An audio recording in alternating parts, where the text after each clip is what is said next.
여러분 안녕하십니까? 뉴스데스크 강원입니다. 선거법 위반 혐의로 기소된 김도균 더불어민주당 강원도당 위원장이 1심에서 벌금 80만 원을 선고받았습니다. 1심 판결대로라면 피선거권이 남게 돼 한숨 돌린 상황이지만 검찰의 항소 여부가 관건입니다. 이하라 기자가 보도합니다. 긴장된 표정으로 법정에 들어갔던 김도균 민주당 도당위원장.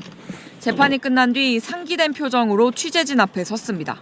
심려를 끼쳐드린 그 부분에 대한 점은 하여튼 반성하고 앞으로 더 낮은 자세로 국가와 지역사회를 위해서 더 노력하는 그런 계기로 삼을 수 있도록 하겠습니다. 춘천지법 속초지원은 정치자금법과 공직선거법 위반 혐의로 기소된 김도균 위원장에 1심에서 벌금 80만 원을 선고했습니다. 김 위원장은 2023년 5월에서 10월까지 지인으로부터 승용차와 유류비 등을 지인의 아들로부터 운전을 무상으로 제공받아 정치자금을 수수한 혐의로 재판에 넘겨졌습니다. 또 2023년 3월 지역구 한 축구동호회 시무식 행사에 참석해 돼지머리에 돈을 꽂는 등 기부 행위와 선거운동 시작 전 비정규 학력이 적힌 명함을 행사장에서 나눠주는 등 허위 사실을 공표한 혐의도 받고 있습니다. 이에 대해 재판부는 피고인은 범행 당시 후보자가 되고자 하는 자에 해당했고 당선 목적도 있었던 만큼 유죄가 인정된다면서도 다만 오랜 지인으로부터 악의 없이 운전 등을 제공받다가 정치자금법 위반까지 행하게 된 점, 명함에 게시한 비정규 학력이 날조된 사실은 아니라는 점을 유리한 양형 요소라고 설명했습니다. 또 축구동호회 시무식 고사상 돼지머리에 돈을 꽂은 행위에 대해서는 피고인이 해당 축구동호회 회원이었고 시무식 자리에서 정치적 언동을 하지 않았으며 5만 원이라는 액수가 의례적인 범위를 벗어났다고 볼 수도 없어 죄가 되지 않는다고 판단했습니다. 지난달 결심 공판에서 500만 원을 구형했던 검찰은 항소 여부를 검토하고 있다고 밝혔습니다. 공직선거법으로 100만 원 이상의 벌금형을 받고 해당 형이 확정되면 5년간 피선거권이 제한됩니다. 육군 중장 출신으로 수도방위 사령관을 역임한 김 위원장은 전역한 뒤 제22대 국회의원 선거 속초 인제 고성 양양선거구에 민주당 후보로 출마했지만 2위로 낙선했습니다. MBC 뉴스 이하라입니다. 윤석열 대통령의 탄핵 심판 선고가 임박하면서 조기 대선 가능성도 제기되고 있는데요. 대선을 치르게 될 경우 지자체 주관 축제 개최가 불투명해집니다. 선거법상 대선 60일 전부터 지자체가 개최하거나 예산을 투입하는 행사가 금지되기 때문입니다. 김도균 기자입니다. 매년 춘천시 예산을 지원받는 춘천 마임축제 사무국. 이제 개막이 2달 앞으로 다가왔지만 축제 준비에 집중하기가 어렵습니다. 만약 헌법재판소가 윤석열 대통령의 탄핵안을 인용해 조기 대선이 치러질 경우 지자체 예산이 투입되는 행사가 제한되기 때문입니다. 공연자들이 이제 저희 일정에 맞춰서 지금 스케줄을 다 잡아주셨는데 그 부분이 좀 어려운 게 있고요. 그리고 또 이제 특히나 해외팀 같은 경우에는 항공편까지 변경을 다 해야 되기 때문에 대통령 권리로 인한 선거는 60일 내에 치러야 한다는 공직선거법 35조에 따라 조기 대선이 실시될 경우 시기는 5월 즈음으로 예상됩니다. 선거 기간에는 선거에 영향을 미칠 가능성이 있는 각종 행사가 제한됩니다. 단체장 소속 정당 후보에 유리하게 작용할 수 있기 때문입니다. 크고 작은 마을 행사부터 지역 대표 축제까지 개최 여부가 불투명해지자 봄축제 준비에 한창인 강원 지역 지자체들은 비상입니다. 이제 기간을 바꾸거나 힘들어요. 저희 출혈 시기가 있기 때문에. 어떻게 일정이 되든 좀 만약에 대선하게 되면 혼선은 좀 있겠죠. 행사 개최가 가능한 예외 조항도 있습니다. 3.1절과 같이 법령에 의해 개최해야 하는 행사나 특정 시기에만 할 수 있는 축제, 재해 복구와 구호를 위한 행사나 긴급 민원 해결을 위한 경우 등이 해당됩니다. 이렇게 예외 조항이 있긴 하지만 자칫 선거법을 위반하면 단체장이 처벌받기 때문에 2017년 박근혜 대통령 파면 때에도 전국적으로 행사 취소가 잇따랐습니다. 강원도 선거관리위원회는 최근 지자체 행사가 선거법 저촉에 해당하는지 묻는 문의가 급격히 많아졌다고 밝혔습니다. MBC 뉴스 김도균입니다. 동해안의 대표 어종인 오징어 횡령이 갈수록 줄면서 이제는 마리당 2만 원에 육박할 때도 있습니다. 그만큼 조업이 어려워 어선 감척이 이어지고 있는데요. 하지만 다른 업종으로 갈아타기에는 정부의 폐업 지원금이 너무 적어 어민들의 반발이 커지고 있습니다. 이준호 기자가 취재했습니다. 지난 1995년 촬영한 동해시 앞바다. 배와 배 사이 그물에 오징어가 한가득 모여 있습니다. 어민들이 뜰채를 들어올릴 때마다 100여 마리가 배 위로 쏟아집니다. 30년 가까이 지난 현재는 상황이 전혀 다릅니다. 77톤짜리 배가 나흘 동안 고작 800마리 안팎만 잡기도 합니다. 바다 환경 변화와 중국 어선들의 남획 등으로 20년 새 어획량이 30분의 1로 감소한 겁니다. 이에 따라 먼 바다까지 나가 오징어를 잡는 근해 채낚기 어선의 폐업 신청이 최근 속출하고 있습니다. 강원도에 접수된 감척 신청 건수는 지난 2023년 4척에서 지난해 18척으로 늘더니 올해는 23척입니다. 이 가운데 감척 대상자로 선정된 배는 3척, 예비 후보를 포함해도 모두 6척입니다. 어민들은 선정 대상자가 적은 게 불만이지만 폐업 지원금이 적은 게 더 큰 문제라고 말합니다. 어업 경비를 뺀 3년치 수익금 등으로 지원금을 정하다 보니 기대에 훨씬 못 미친다는 겁니다. 게다가 오징어 어획량이 갈수록 줄어 앞으로는 폐업 지원금을 받지 못할 수 있다고 주장합니다. 더해주면 지금 그전에 제가 얘기하는 건 5년 중에 제일 많은 거 하나를 선정해서 곱하기 5 해달라 그랬어요. 해양수산부는 제도 개선 방안을 국회 등과 함께 고민하고 있습니다. 기존의 폐업지원금 제도로는 오징어 같은 특정 어종에 따라 어민들의 불만이 클 수 있기 때문입니다.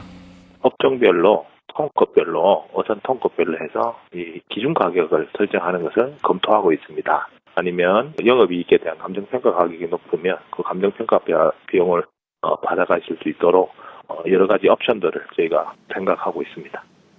다만 제도가 개선되려면 국회에서 관련 개정안이 통과돼야 해 당분간 어민들의 불만은 사그라들지 않을 전망입니다. MBC 뉴스 이준호입니다. 과거 석탄산업도시에서 폐광도시로 전락한 태백시가 무탄소 에너지 도시로의 전환을 모색하고 있습니다. 연구용 지하 연구시설 유치를 확정짓고 산림 목재 클러스터 조성 사업도 속도를 내고 있는데 올해 청정 메탄올 물류단지 조성에 대한 정부의 예비 타당성 조사에 통과해 새로운 도약 기반을 마련하겠다고 밝혔습니다. 홍한표 기자가 보도합니다. 태백시는 지난해 폐광 대체 산업의 하나로 연구용 지하 연구시설 유치에 성공했습니다. 지하 연구시설은 고준위 방패장과 유사한 환경을 만들어 관련 연구를 진행하기 위해 설립하는데 지하 500m에서 방패장 건설과 운영에 필요한 기술 개발과 안전성 검증 등을 수행합니다. 2026년부터 2032년까지 조성하고 이후 2050년까지 20년간 운영되는데 사업에 드는 국비만 5,138억 원입니다. 지하 연구 시설에는 고준위 방패물이나 사용 후 핵 연료가 반입되지 않고 관련 연구만 진행합니다. 태백시는 이를 통해 새로운 일자리 창출을 기대하고 있습니다. 원자력 혁명공단과 함께 수영장, 그다음에 테니스장, 컨벤션 센터 등 더 협의를 하고 또한 지하 시설이기 때문에 우리 광부분들의 재취업까지 요구하도록 하겠습니다. 태백을 거점으로 삼척과 정선, 영월, 평창 등 강원 남부 5개 시군이 함께 운영하는 산림 목재 클러스터 조성 사업도 최근 행정안전부에 지방재정중앙투자심사를 통과하는 등 속도를 내고 있습니다. 2027년까지 사업비 420억 원을 들여 목재 종합가공센터와 수집센터를 구축해 목재를 생산 가공하고 관광 자원화까지 추진하는 사업입니다. 태백시로 가지고 오시면 태백시는 건축 자재로 활용을 하고 부산물 같은 경우에는 바이오매스, 청정 메탄올 연료로 사용하도록 하겠습니다. 강원 남부권에 들어서는 동서 육축고속도로 영월 삼척 구간 공사가 결정됨에 따라 태백시는 도시 발전 계획에 가장 알맞은 태백 나들목 위치 선정에도 한껏 신경 쓰고 있습니다. 청정 메탄올 제조 사업의 차질 없는 추진은 민선 8기 최대 과제입니다. 청정 메탄올 생산단지 조성 사업이 정부의 예비 타당성 조사를 통과하게 되면 과거 석탄 산업에 준하는 지역의 핵심 산업으로 떠오를 전망입니다. 현재 경제성 B씨는 1.12가 나오고 있고 그래서 우리 시는 통과를 확실시 보고 있습니다. 통과가 되면 장성강업소 부지 자리에 27년까지 22,000톤, 2030년까지 10만 톤을 생산하게 되며 태백시는 또 올해 제5차 국가철도망 구축 사업에 태백선 직선화를 포함시켜 현재 충북 제천까지 운행되는 KTX를 태백까지 연장하는 기반을 마련하겠다는 계획도 내놨습니다. MBC 뉴스 홍한표입니다. 불법 청탁으로 노선 변경 의혹이 불거진 춘천에서 속초 동서고속화철도 809 구간에 대해 국가철도공단이 원점 재검토합니다. 국가철도공단은 지난 2022년 고성군 토성면 땅 주인으로부터 2억 원을 받고 철도 노선을 변경한 혐의로 철도공단 설계 용역업체 간부에게 2심 법원이 징역 2년에 추징금 2억 원을 선고하자 국민 신뢰 회복을 위해 노선을 원점 재검토한다고 밝혔습니다. 다만 문제가 된 노선은 이미 승인을 유보한 상태였고 외부 전문가 자문을 통해 다른 구간은 절차상 문제가 없다고 덧붙였습니다. 다음 달 영동선 정동진역 인근 교량 공사와 관련해 이 구역 열차 운행이 조정됩니다. 한국철도공사는 여름철 상습 침수를 방지하기 위한 정동천교 확장 공사를 위해 다음 달 7일부터 9일까지 강릉에서 동대구, 강릉에서 부전까지 일부 열차 운행을 조정한다고 밝혔습니다. 이 기간 동안 강릉에서 동해 구간 일부 시간대 4개 열차는 강릉역과 정동진역, 묵호역 운행을 중지하고 강릉에서 동해 구간에는 무료 셔틀버스가 운행될 예정입니다. 천년의 축제 강릉단오제가 세계축제협회 아시아지부에서 주최한 아시아 페스티벌 어워즈에서 2025 아시아 태평양 전통 민속축제 부문 수상의 영예를 안았습니다.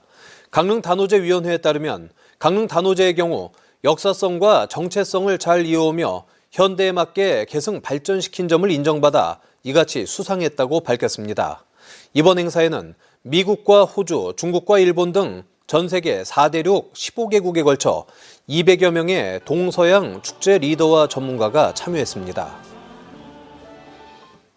태백 지역 공공기관들이 지역 건설협회와 업무 협약을 맺고 지역 경기 활성화에 협력하기로 했습니다. 참여 공공기관과 건설협회는 이번 업무 협약을 통해 지역 건설업체 인력과 자재 우선 사용, 주요 투자 사업의 신속한 추진, 건설기술 품질 향상과 철저한 현장 관리 등을 약속했습니다. 이번 업무 협약에는 태백시와 강원도 도로관리사업소 태백지소, 숫자원공사 태백권지사 등 공공기관과 대한건설협회 태백시지회, 대한전문건설협회 태백시협의회 등이 참여했습니다.